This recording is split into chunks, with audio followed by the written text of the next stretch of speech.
தப்புன்னு சொல்றீங்க, வன்மையா கண்டிக்கிறீங்க. கண்டிப்பா இதுல இருந்து மாமரம் உள்ள டோட்டல் கம்பல்சரி தமிழ்நாட்டை க்ளோஸ் ஆகும்.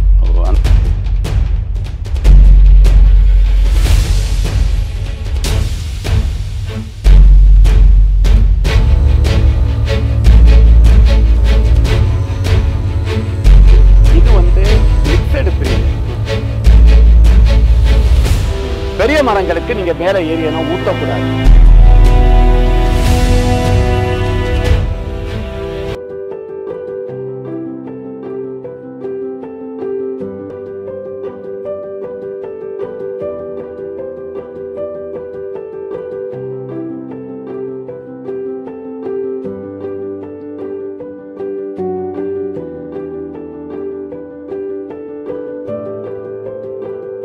விவாஸ், இப்ப நம்ம நிக்கிற தோட்டத்தை பார்த்தீங்கன்னு சொன்னா சிவகங்கை மாவட்டம் பக்கத்துல திருப்பத்தூர்.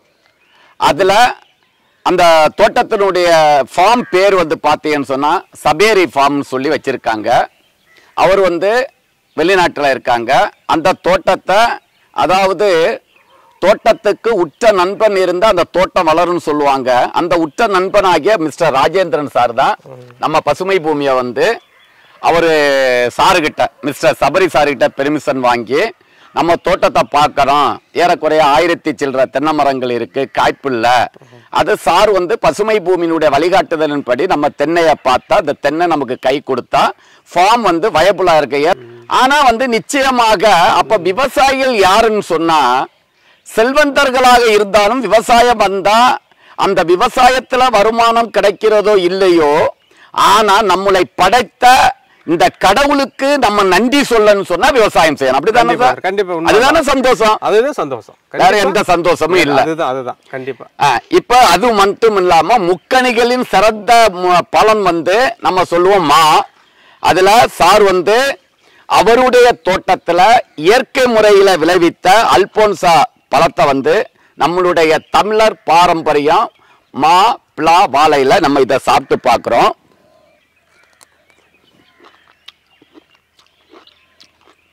ரொம்ப அற்புதமான பழம் சார். நல்ல டேஸ்டா இருக்கு. இந்த அல்போன்சா ஜூஸுக்கும் நல்லா இருக்கும். ஆமா, ஜூஸ்க்கு நல்லா இருக்கும். பழத்துக்கும். ஆமா, ஜூஸ்க்கு அரைப்பாங்க.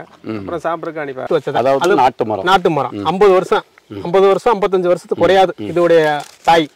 அதுல இருந்து நெத்து எடுத்துட்டு வந்து ஒரு 50 நெத்து கொண்டு வந்து முளைக்க வச்சேன். இதோடைய தூறு தன்மையும் இதோடைய பசுமையும் பாருங்க எவ்வளவு அழகா இருக்கு. எனக்கு ஏன் அந்த மரம் இந்த மாதிரி வரல? அது வந்து என்ன காரணம் சொன்னா சார், இந்த பாருங்க, அது வந்து ஒரு மரம் தூர் பெருசா இருக்கு பாருங்க. ஆமா, அது எம்ஓடி. இது சூர் சின்னதா இருக்கு பாருங்க. இது சிஓடி. இது நாடு எப்போதுமே காய்ப்பு வர லேட் ஆனாலும் நல்ல. இது குட்ட ரகம். இது இனிப்பு எல்லிக்கு. இது தேங்காய்க்கு. அப்ப அது எல்லிக்கும் தேங்காய்க்கு உள்ள ரகம். பருப்படுத்தி கொஞ்சம் திக்கனஸ் ஆயிருக்கு. இது அதோட கூட இருக்கு. அப்ப இது 3 வருஷம் தான் சார் ஆகுது. என்ன காரணம் சொன்னா அதுதான் 60 வருஷம் மரத்திலிருந்து விதையை எடுத்தா நாட்டு மரம் வீரியமா வளரும். அத விதை தேர்வு தான். 10 வருஷம் மரம் 20 வருஷம் மரத்திலிருந்து விதைகள் எடுக்க கூடாது. இத மாதிரி நீங்க 60 வருஷம் மரத்திலிருந்து விதையை தேர்வு எடுக்கும் போது வீரியம் இருக்கா. நிறைய பேரு குப்பை சாணிய வந்து தாய்ப்பால் நினைக்கிறாங்க. உண்மைதான். அதனாலதான் கோமாதான்னு பசுவா நம்ம சொல்றது. அது பசு சாணி, நாட்டு பசு சாணி சொல்லவே வேண்டியது இல்ல. சத்துதான். இந்த பசு சாணி போட்டாலே உங்களுக்கு கரையான் வரும். இங்க பாருங்க, கரையான் வருதா? ஆமா, கரையான் வருது.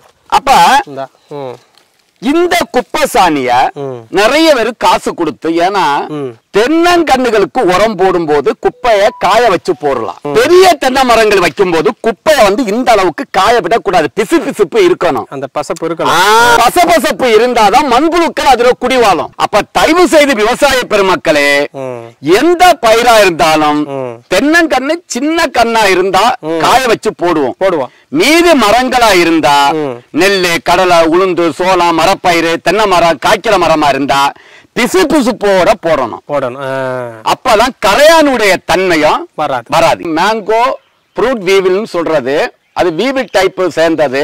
அந்த பூக்கள் வைக்கும் போது அதனுடைய முட்டையை போட்டு அது பொறிச்சு அந்த பழத்துக்குள்ள அப்படியே போயிட்டு விதையை டேமேஜ் பண்ணி, அதுக்கப்புறம் பழத்தையும் டேமேஜ் பண்ணி அந்த பழத்தை வந்து டோட்டலா க்ளோஸ் பண்ணி அதுல உள்ள இருந்து அந்த தாய் பூச்சி வெளியில வரும். நம்ம அந்த விதையை கட் பண்ணும்போது பேர் வந்து ஃப்ரூட் வீவில் சொல்றது.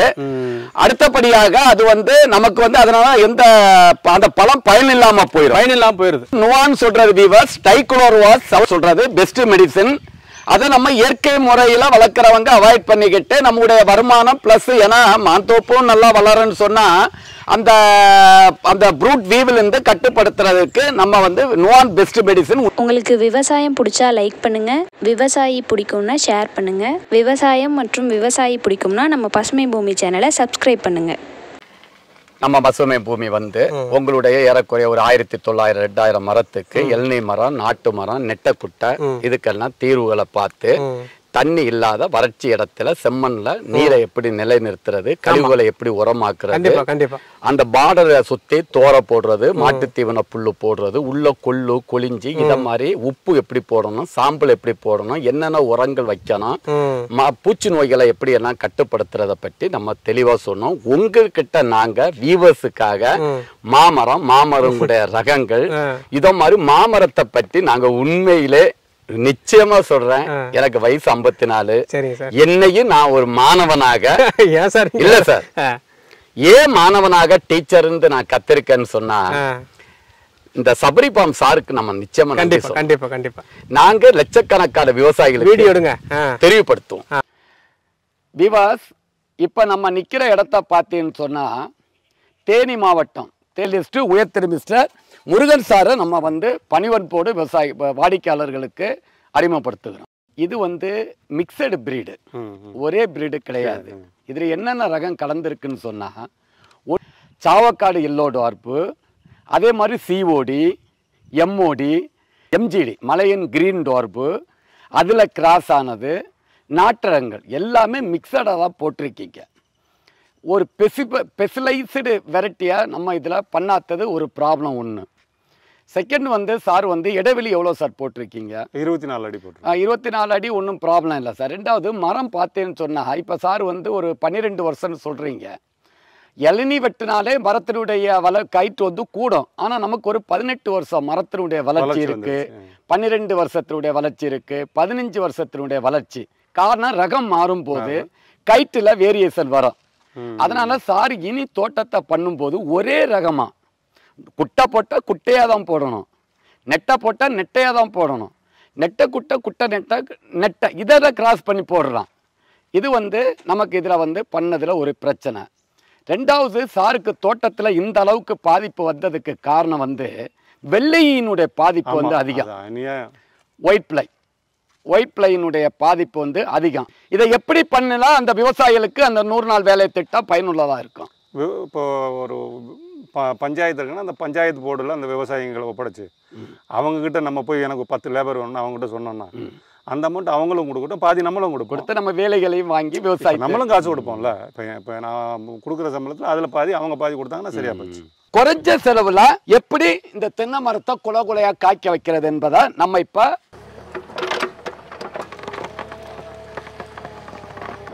வேறு இவ்வளோ வேறு பிடுங்குது, ஒன்றும் பிரச்சனை இல்லை. ஏன்னா இது 5 வருஷத்துக்கு 10 வருஷம் இதுதான். அதாவது 1-2 தென்னை மரத்துல வேர் அறுப்படுறது ஒன்றும் தப்பு இல்லை, அது புது வேரை உருவாக்கிறோம். இதை இங்க பாருங்க கிளறிக்கிட்டு இதை தூருக்கு இந்த மண்ணை அணைக்கிறோம். 6 அடி வரணும் கரெக்டா. இங்க பாருங்க 6 அடி. இப்ப இது உரக்கிழங்கு. இது எத்தனை வருஷத்துக்குன்னு சொன்னா தென்னை மரம் 100 வருஷம் இருந்தாலும் இதாயா உரக்கிழங்கு. இந்த வேஸ்ட் எல்லாம் இங்க போடுறோம். இதை எல்லாத்தையும் குப்பரை அடுக்கிறோம். இதெல்லாம் உரம். இதுக்கு மேல கோழி எருவு, இதுக்கு மேல பூப்பு பூஸ்டர், இதுக்கு மேல கற்பக ஆர்கானிக் கலப்போறோம். எல்லாம் போட்டு முடிச்சுக்கிட்டு மேல் மண்ணை வறண்டி இறதலையோட மூடுங்க.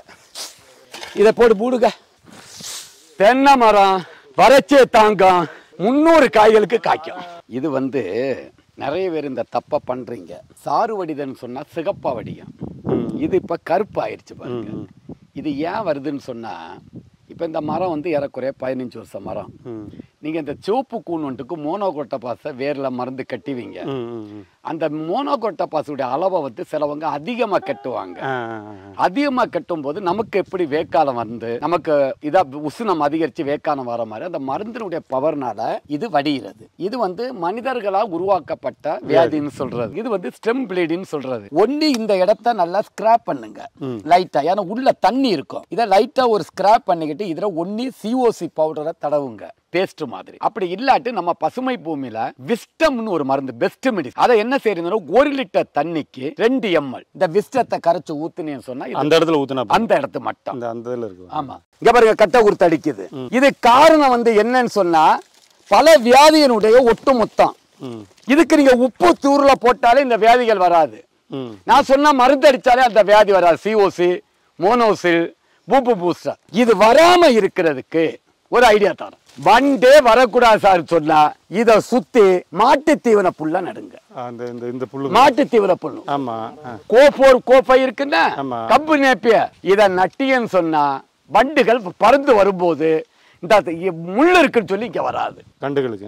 கண்டுகளுக்கு மட்டும் மாட்டு தீவன புல்லு இது ஒட்டி கீழே இதுல இதுல இதுல இதுல இதுல இங்க நடவே கூடாது. இதுல அடுத்து இது வளர வளர அப்படி வெட்டி உரமா போடுங்க. வெட்டும் போது ஒரே டைம்ல எல்லாத்தையும் வெட்டாதுங்க. பாதியை விடுறது, பாதியை வெட்டுறது, பாதியை விடுறது, பாதியை வெட்டுறது. அது வந்த பிறகு எவ்வளவு பெரிய ஆராய்ச்சி பசுமை பூமி பண்ணி இருக்கு பாத்தீங்களா? அடுத்து இது ஓகேயா? இங்க வாங்க. ஏன்னா இப்ப வேற வேற வெட்டி விடுவோம்ல. ஆமா, மழை காலத்துல பண்ணுங்க. இப்ப சார் பசுமை பூமி ஒரு மிகப்பெரிய ஆராய்ச்சி முடிவுகளை, நீங்க எதிர்பார்க்காத முடிவுகளை நம்ம தோட்டத்துல பண்ணியிருக்கோம். பசுமை பூமி வருகை பிறகு நீங்க என்ன நினைக்கிறீங்க? இப்ப நிறைய ஐடியாஸ் கிடைச்சிருக்கு, இம்ப்ளிமெண்ட் பண்ணி பார்ப்போம். சரி, மற்ற விவசாயிகளுக்கு சார் என்ன சொல்ல விரும்புறீங்க? இம்ப்ளிமெண்ட் பண்ணி பார்த்துட்டுல சொல்லணும். இதை நம்ம மாடல் பார்ப்போம். இதுக்குள்ள மக்கிற பொருள் எல்லாத்தையும் உள்ள போடுங்க. பசுமை பூமி விவசாயிகளின் வேத நூல். பசுமை பூமி என்பது 100க்கு 100 உண்மையான கருத்துக்களை மட்டும்தான் பதிவு செய்வேன். ஆணித்தரமா பதிவு செய்திருக்கேன். இது ஒவ்வொரு விவசாயிகளும் வேஸ்டுகளை எரிக்காதுங்க, உரமா மாத்துங்க, கார்பரேட் கம்பெனி நோக்கி போகாதுங்க. அதுக்காக தான் கடவுள் வருஷத்துக்கு 12 மட்டையை படைச்சிருக்காரு. இதான் உரமா பயன்படுத்துங்க. இதுக்குள்ள வாழை, இதுக்குள்ள இன்னும் நல்லா செய்யணுமா, கரம்ப மண்ணு கிடைச்சா போடுங்க. மண்டல் மண் அதெல்லாம் கிடைக்கிறதுக்கு சொல்றேன். கிடைக்கிற விவசாயிகள் இத மாதிரி பண்ணுனா விவசாயம் கடன் இல்லாம லாபகரமாக அடுத்த சந்ததிகளையும் நம்ம விவசாயத்துக்குள்ள வரவழைப்போம் என்று கூறி இந்த வீடியோவுக்கு சார் ஸ்பான்சர் பண்ணியிருக்காரு. அவருக்கும் நன்றி கூறி விடைபெறுகிறேன். நன்றி, வணக்கம். உணவு. ஒரு செடி வளரணும் அப்படின்னா 16 வகையான ஊட்டச்சத்துக்கள் தேவை. அவை என்னவென்றால் நுண்ணூட்டச்சத்துக்கள், பேரூட்டச்சத்துக்கள், கனிம ஊட்டச்சத்துக்கள், வளர்ச்சி ஊக்கிகள் போன்றவை ஆகும். இவை எல்லாம் உள்ளடக்கியதே நமது பசுமை பூமியின் கற்பக ஆர்கானிக் கலப்பு உரம். இதில் எலும்பு மச்சை, மீன் உரம், வேப்பம் புண்ணாக்கு, கடலை புண்ணாக்கு, கடல் பாசி, humic acid, fulvic acid, bio potash, கோடியேறு, அக்ரிலைம், ஆமணக்கு புண்ணாக்கு, இயற்கை முறையில் பேரூட்டச்சத்துக்கள், 2ஆம் நிலை சத்துக்கள், பயிர் வளர்ச்சி ஊக்கிகள், அஸ்கார்பிக் ஆசிட், அமினோ அமிலம், தாதுப்புக்கள் போன்ற ஆர்கானிக் சத்துக்களை மட்டுமே உள்ளடக்கியது.